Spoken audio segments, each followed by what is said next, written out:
Hello. Just like to take a moment to talk to you about something that folks have misunderstood in the past, and I think I can be of help with right off the top.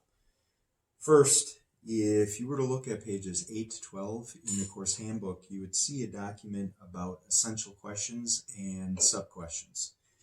And as you can tell thus far in class, the essential questions and the sub-questions fuel our discussion. Again, the book is just part of that discussion, and your thinking about it can be informed by materials outside of the book itself.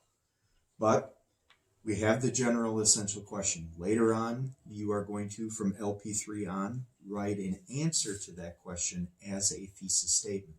So with our sub-questions, we have some that just generate answers to the essential question that could be potential thesis statements. So you might simply have an essential question answer that you put on the EQ, SQ work, or there are some general sub-questions that might be asked that lead you to some sort of interesting original thinking in regard to the essential question overall. However, I want to make you aware of the fact, and I've done a little bit of tweaking to the tutorial, and I will put an updated version of the course handbook in as a result. But if you look at the digital tutorial or print out the new one that I have as a whole handbook, there are some questions that I describe as narrowing sub-questions. And those narrowing sub-questions get us to a place where perhaps we have some sort of qualifying angle that we take on the essential question, where we say things like, well, if you take unique as meaning a positive opportunity, or if we consider how this question was answered in the 20th century, we might say this as our answer to the essential question.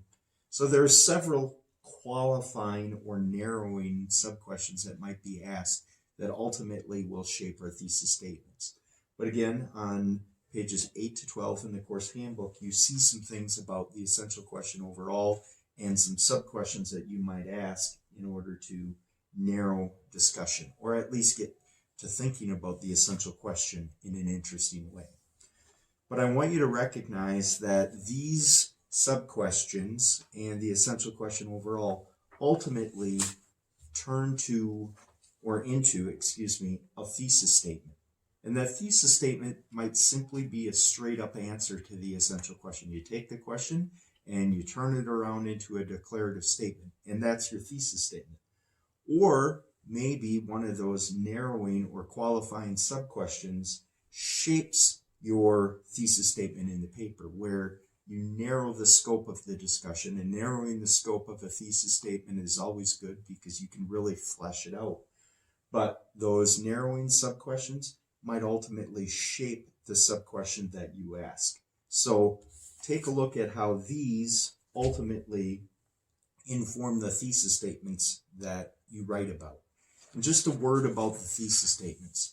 Again, while I realize there are numerous ways that you can answer the essential question, I want you to pick one answer and defend that narrow single answer to the essential question, proving it over and over again through different areas of discussion that are required in the final essays.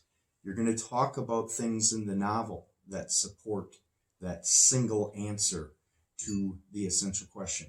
You're going to talk about personal experiences, research that you did as part of the annotated bibliography. And it doesn't have to be the research that you found in doing the annotated bibliography. Maybe you look at that document overall and see somebody has an article that you think would be especially helpful, that you want to use as a source in your own paper. You can use somebody else's article that's in that annotated bib as a source of information for your paper. But you take all of those different kinds of supports and you use them to support that single answer to the essential question. You prove that single answer with multiple different supports, each in their own paragraph. So again, just trying to give you some thinking about essential questions and sub-questions and how they ultimately fuel your thesis statements, that single answer that you support over and over with different types of supports. Thanks.